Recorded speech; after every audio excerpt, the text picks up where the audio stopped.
I came across a pretty good question on Facebook a while back. It said, if there was a box that was big enough to hold everything you've ever lost, what's the first thing you'd look for if you opened the box? It's a pretty good question because it's not asking about something you broke, something you spent, something you just can't really use anymore. It's something that was taken from you by circumstances you couldn't control, something you really lost. What would you pick? Now, you might be wondering, what does this have to do with the black Muslims? Why would I start talking about this? Well, the first thing that I thought about in the box was a bike. Not the red bike that I talked about in a different video.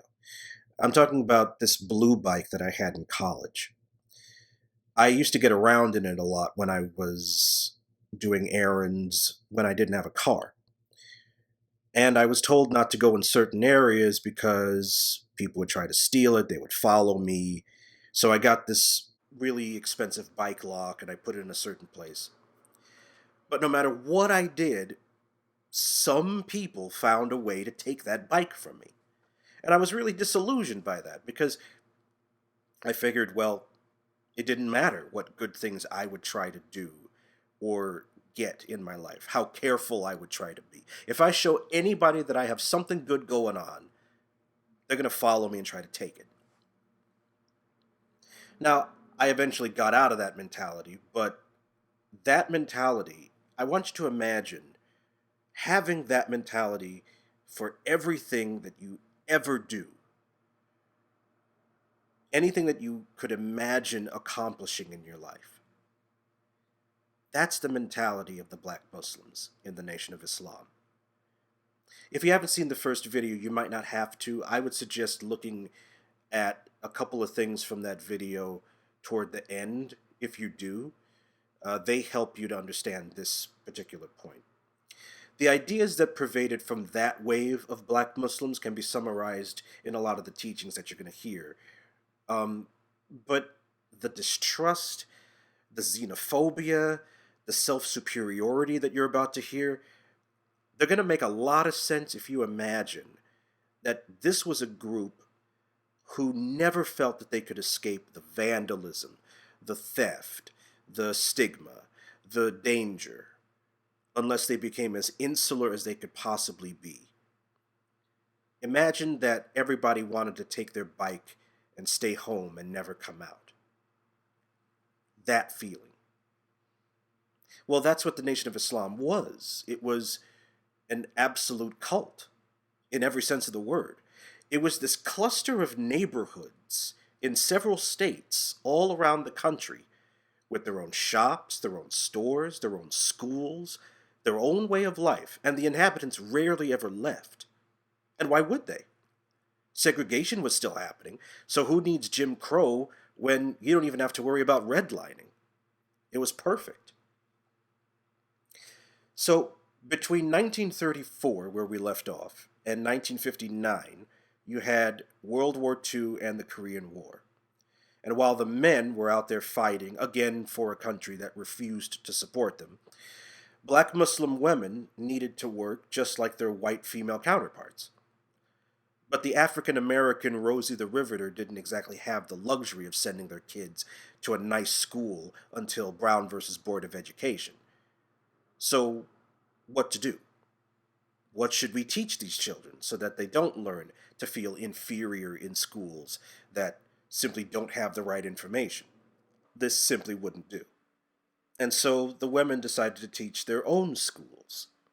This is where we get the black Muslim schools that taught such wonderful things as the following. Quote, "We should all be happy and rejoicing to know that we, the black people, were never a wicked people until we followed the wicked one, the white man, after his wickedness.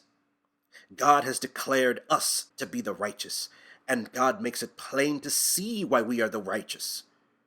We are from the righteous black people by nature. We, the black man, are righteous by creation, and we cannot be other than righteous. This is the happiest time of the black man's life.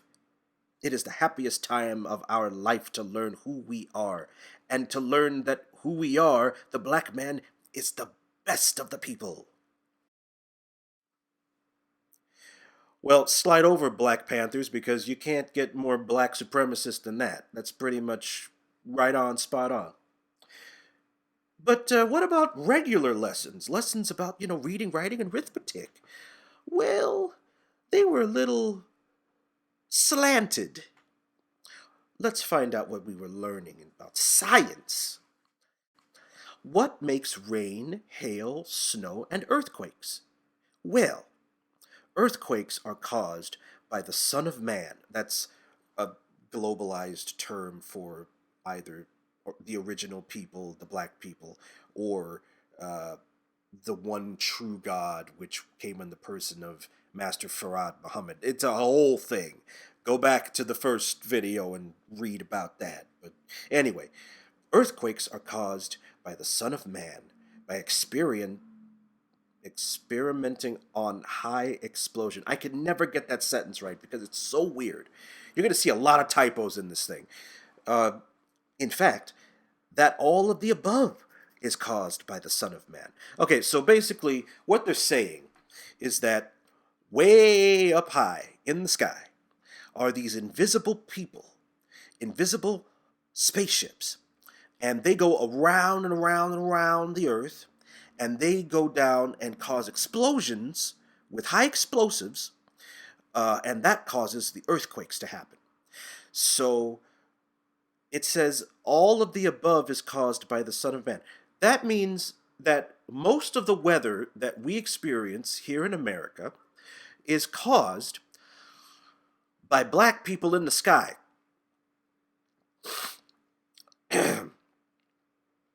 I don't know why you're looking at me like I wrote it. No, I didn't write this. This is them. They told us this. This was reality. Again, they taught this to children. I need to make this clear before we go any further. Children, little people, okay? So let's find out a little bit more about this white man. Tell us what and how the devil is made. It's such bad English. It's amazing. This is verbatim, by the way. So, how is the devil made? Well, the devil is made from the original people by grafting, by separating the germs. It, they mean genes. They're talking about genetics. They're talking about eugenists. That's what they're talking about. Okay. After following this process for 600 years, the genes became white and weak and was no longer original. By thinning the original blood, it became weak and is no longer the same. This is the way Yaqub made the devil.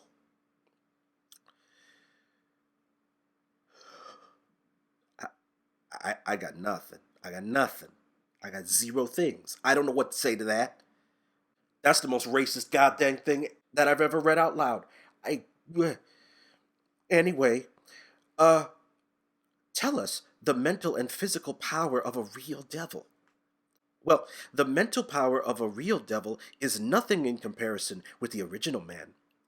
He has only 6 ounces of brain, while the original man has 7.5 ounces of original brain. The devil has grafted brains. The devil is weak boned, weak blooded, because he is grafted. Therefore, his mental and physical powers are much weaker than the original man. I don't want to know how you know that the brain is smaller. I don't want to know how you know that. If you can barely speak proper English and write it down, I don't want to know because that's not science. There's no science going on in here. You can't tell me this is science. Heck, you know. Oh, well, let me see.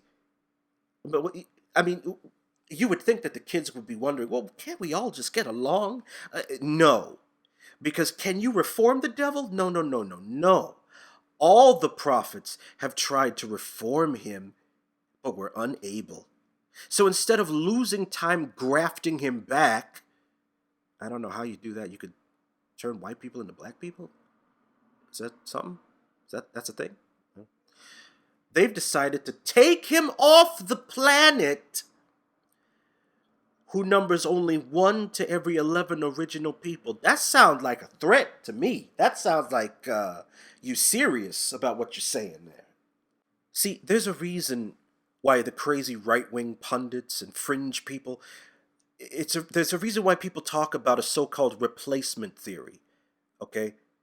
There were actually people being taught this disgusting garbage. It's a real idea. There were really people being taught this. Again, children. Okay? Now, what would make people think that it's a good idea to have crazy notions like this running around in their heads? Well, let's think of it this way. If you're an isolated Muslim who had to walk away from your extended family members who are Christian, your ancestors who were Christian, most of them, well, you don't want them sitting around spending eternity writhing in pain in some afterlife. What if you're wrong? What if Christianity really is true and you never get to see them again, right? Well, whether Christianity is true or Islam is true, in the final days, hell gets opened up and all of the people go, they don't necessarily go to heaven, but, they get taken out of hell. So there are going to be some people, some black Muslims, who start salivating for those final days. Like, think about it. If there's going to be a final day of judgment where all of the white people get obliterated and all that, right? Why would you sit around and wait for that to happen? I mean, if all the good white people and bad white people, because there's some good ones, right? If they all die relatively painlessly with those high explosives, right? Because it all happens really quickly, that's a bonus, right? And there's no hell, so it's not like we want to see the white people suffer. No. It's not that. No. It's just that maybe, it would be cool to tease white Americans into conflict. Just kind of goad them into a fight. Maybe you would go around believing things like this. The planet Earth has a population of, I'm just going to say, 4,800,000,000. 4,400,000,000 are the original nation, the black people and all of the other minorities. And 400 million are the Caucasian civilization.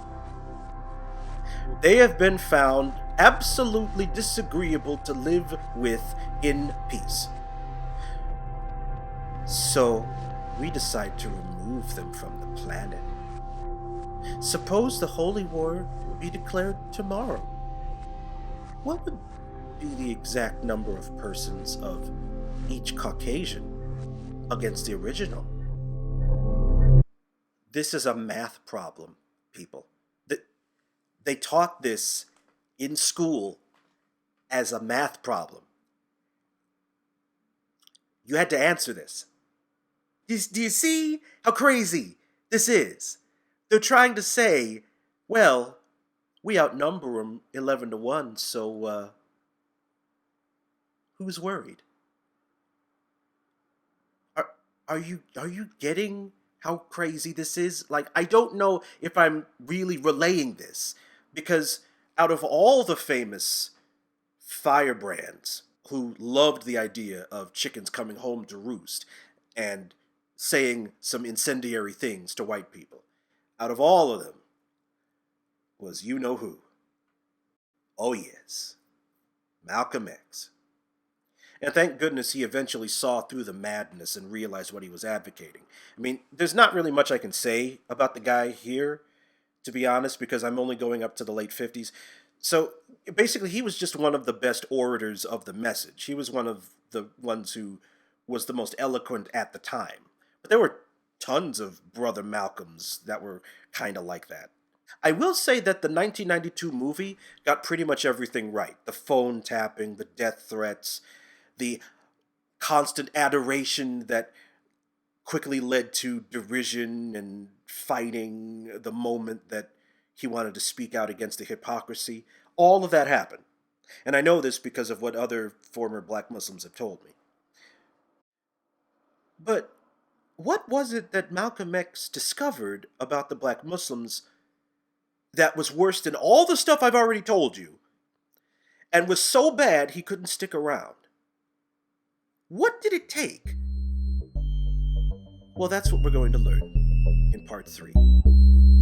And I look forward to seeing you there.